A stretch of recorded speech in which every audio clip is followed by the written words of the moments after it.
All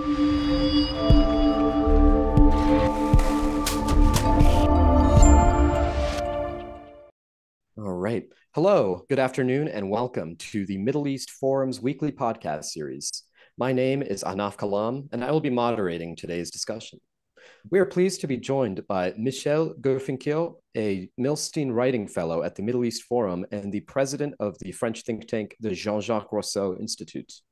Mr. Gurfinkiel will speak for 15 minutes, followed by 15 minutes of Q&A from the audience. If you would like to ask a question, please feel free to use the Q&A box located at the bottom of your screen to type your question. And with that, I will turn the discussion over to Michel Gurfinkiel. Thanks. Thank you. Hello, everybody. I'm very honored to be with you tonight. It's tonight for me. It must be earlier for you. Right after October 7th, I had lots of discussions with friends from all shades of the French public opinion. And something I heard really impressed me. One of my good friends said, you have no idea how important October 7th is going to prove for French politics. It's really like an earthquake, not just in the Middle East, not just for a country like Israel. It's going to be an earthquake for France, for the politics of France. And you know, week after week, month after month, I came back, I thought over and over that statement. And I think this is a defining statement about what is going on in France and perhaps in some other countries in Europe or in the West, in the Western world. The October 7th tragedy has turned into a kind of dividing line between two political concepts, two political outlooks, two different political camps. And in France, the true story of the post-October 7 situation is not that people are talking more and more and more about Israel, the Palestinians, and the Middle East. It is that they are talking more and more and more about the situation in France proper. The October 7 drama and everything that has been coming out of it is working like an acid test to where do France really stand today and what the real problems of France are.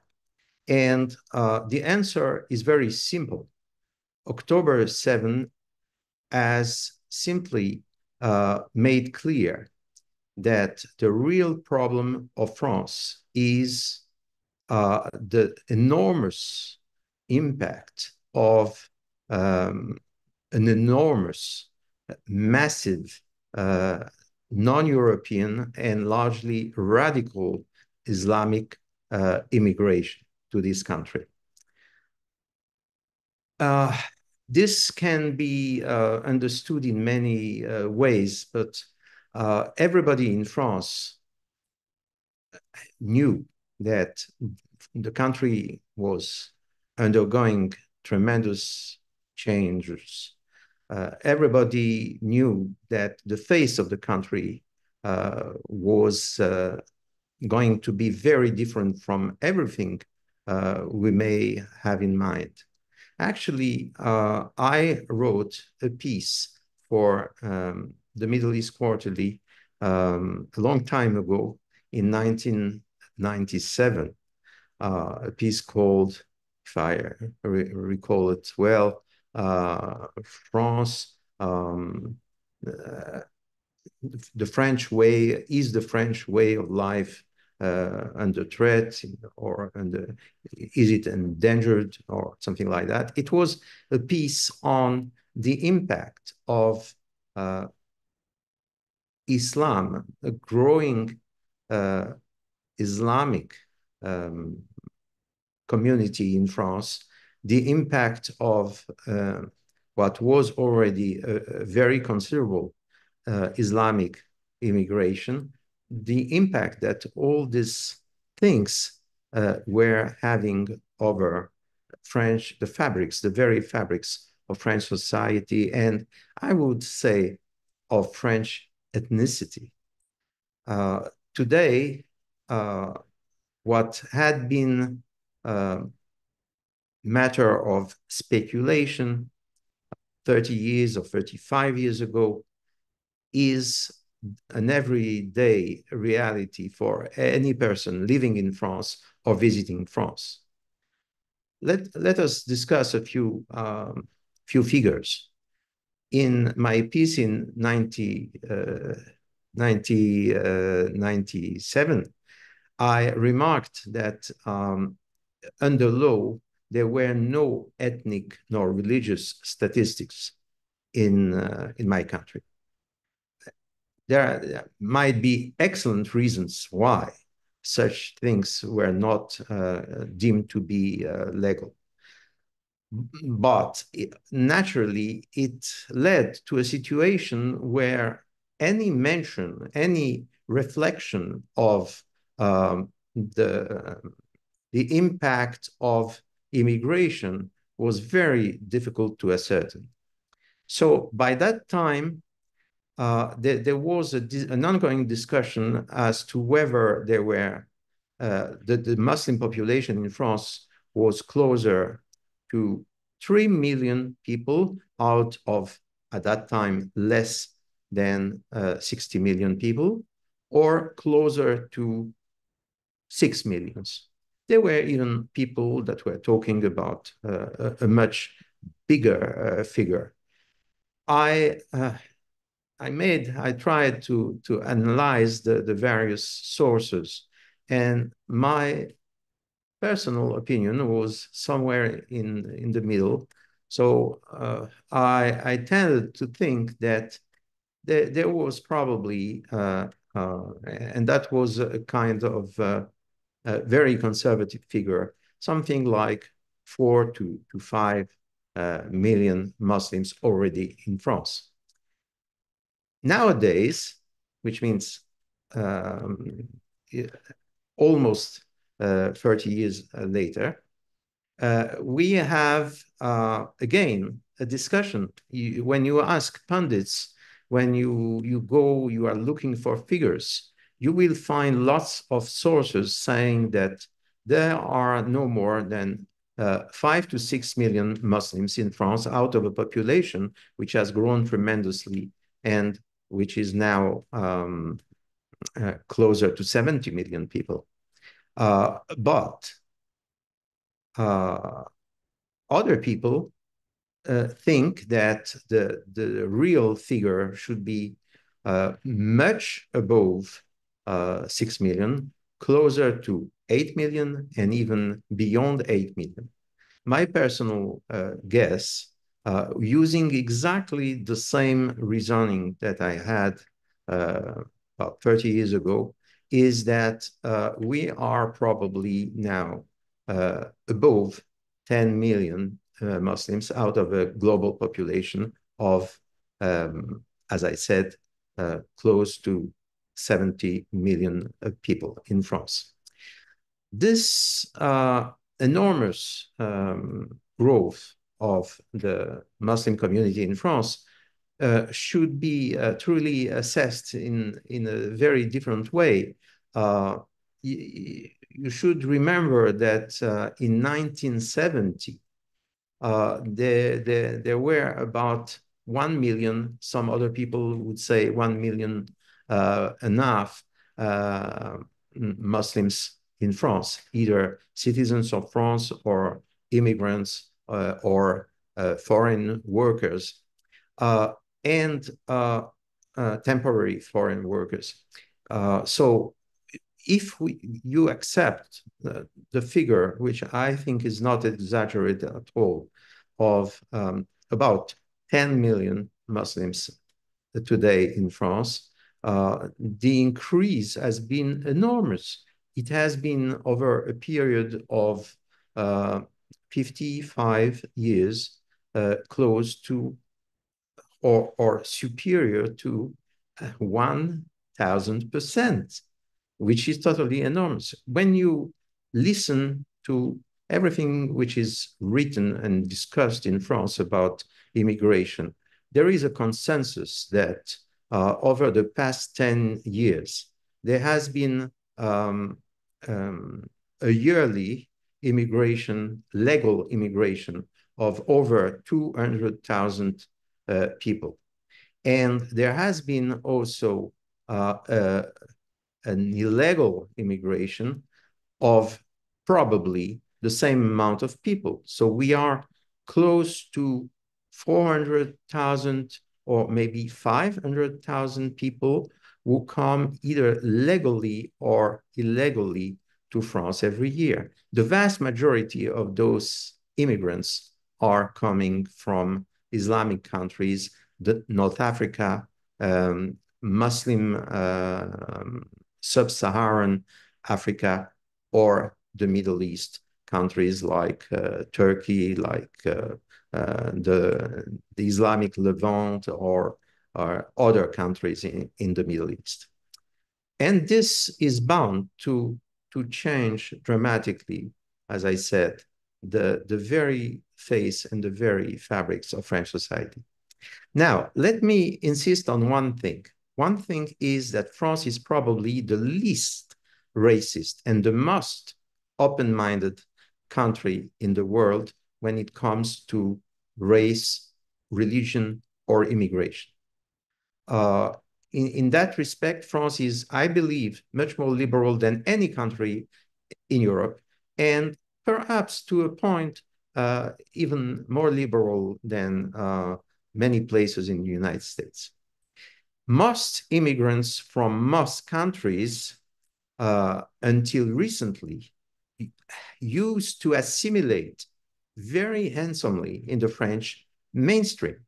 What we have with what we call radical Islam is a willingness not to merge into the French mainstream, but on the contrary, to turn France as an Islamic country in the long run or in the middle run, in the middle range run.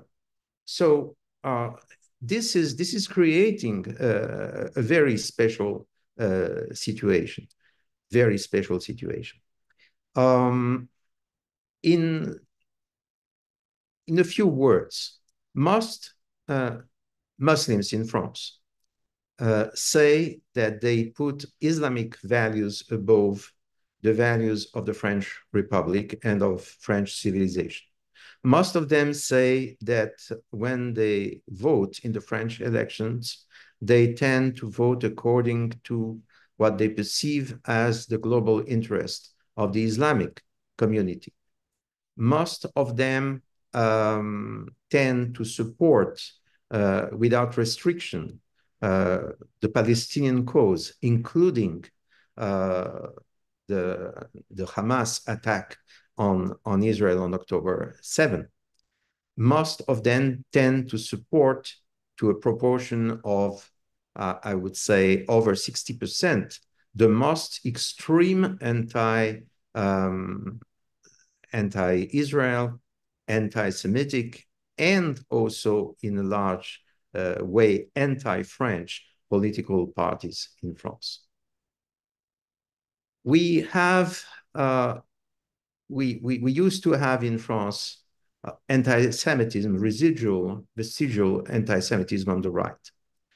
Now, this kind of anti-Semitism has almost vanished from the scene. But what we have is an extremely assertive anti-Semitism on the left, to the point that when you look at left-wing demonstrations today in France, you are desperately looking for a black flag or a red flag. Black flags and red flags have been replaced by Palestinian flags. And it doesn't matter whether the demonstrators who wave such flags are, I would say, native French, non-Muslim, left-wing extremists, or simply Muslim radicals. But the fact is that this is what you see. This is what you see. This is the big change. A couple of years ago, there was a political scientist in France called Pascal Boniface. And Pascal Boniface said the interest of a political party now in France is to go with the Muslims because they are demographically the wave of the future. What we have nowadays is a political party, the far left party called La France Insoumise. I don't know exactly how to translate it into French, maybe Indomitable France or Rebel France, whatever, which is a kind of extreme Leninist, Trotskyist party, and in effect, a fellow traveler of the Muslim radicals. And this party, which is led by a very charismatic and remarkably intelligent leader called Mélenchon, is really defining the entire situation in France. On the other side, you have been the phenomenal growth of a new right, an hard right. People would call it a hard right as compared to the classic traditional conservative French right, whose roots maybe are questionable, but which has turned in effect as a bona fide conservative and patriotic party, the National Rally.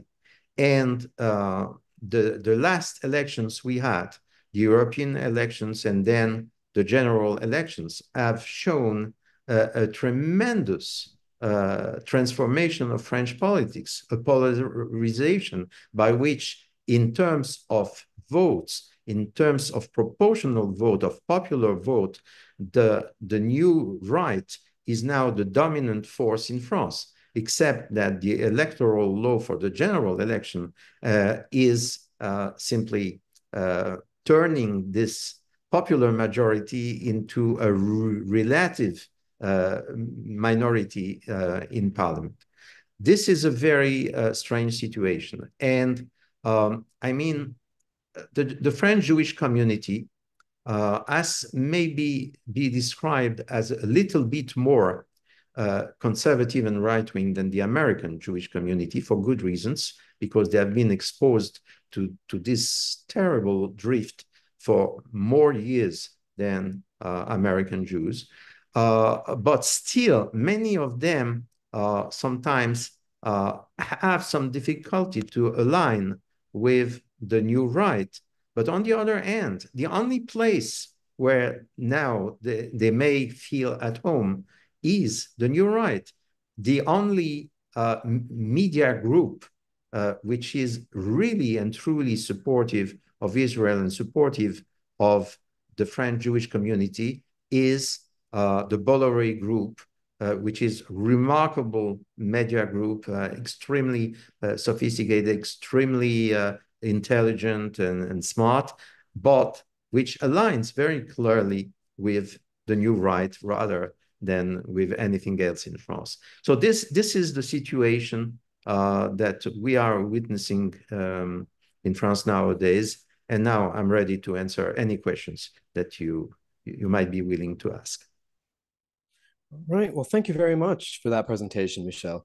I will open it up for questions here. And what you said just a moment ago is a good segue to a question here from David Levine, who asks, with all of what you have to say about how Muslims feel about France, Israel, and the West in general, why hasn't Le Pen's party done better than it has in the recent election, especially the runoff round? Look, as I said, it's a matter of the electoral law. You have two different set of elections in France. Some are based on proportional representation. This is what happened for the European election. The European election was won in a decisive way by the New Right, by the National Rally. Now, when you come to other kinds of election, and especially the general election, it's totally different because we have something which is not exactly the Anglo-Saxon electoral law, the first past the post system, but something very similar. Every constituency has to be won by a majority vote, except that there are two rounds. On the first rounds, you must get an absolute majority, 50% plus one vote in order to be elected. On the second round, it's the relative majority that that takes it all. The problem is that from one round to the other, you may have coalitions. And what happened to France or to National Rally is that the centrist, the Macronist parties of France engaged into an unnatural alliance with the left and the far left. The very people that I described as being extremist and as being, openly and in a very abrasive way, anti-Israel and anti-Semitic, this is the party they got allied with in order to get seats in parliament. And this is what happened. So, so far, this is the name of the game. But it is creating a situation where a large part of the French citizenry feels totally alienated. Remember, the National Rally in 10 years ago, 12 years ago, in 2012, managed to have only two representatives elected at the French National Assembly. Then in 2017, they got 8 representatives elected. Then in 2022, 2 years ago, they got, I think, 89 representatives elected, even with this complex system that I just described. And now they got something like almost 170 representatives elected, which means that even under this kind of electoral law, which is unfair, but up to a point, this is it, the National Rally is growing tremendously. And the big question is, what will happen next? And my guess is that either somebody around Macron is going to understand the mechanics of French politics for the 10 coming years, or not. If they don't understand, and if nobody understands that a broad patriotic alliance is an absolute necessity for the survival of France as a democracy, as a nation, as a free country, we may get prepared for the worst. Great, thank you. Now, Joe Bedros asks, do you think that France will go the way of Lebanon unless a hard stop is implemented on mass Muslim immigration and there's a revival of Judeo-Christian values in France? Well, there is a good joke about the future of France. people say, what is the best case scenario? The best case scenario is Lebanon as a country where several communities live together. And what is the worst case scenario? It's Lebanon, a country where every community is at war with the other communities. So indeed, France is now coming very close to the situation that we know has been destroying Lebanon as a country now for many decades. We are not exactly there, but we are coming very close to that situation. Whether it will bring about a Judeo-Christian revival and so on, that's a good question, and that's a big question.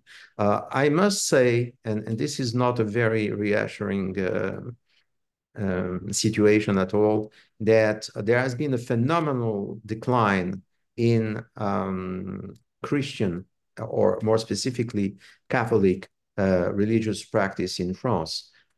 Some 25 years ago, about 60% or 65% of all babies born in France were routinely getting baptized. Today,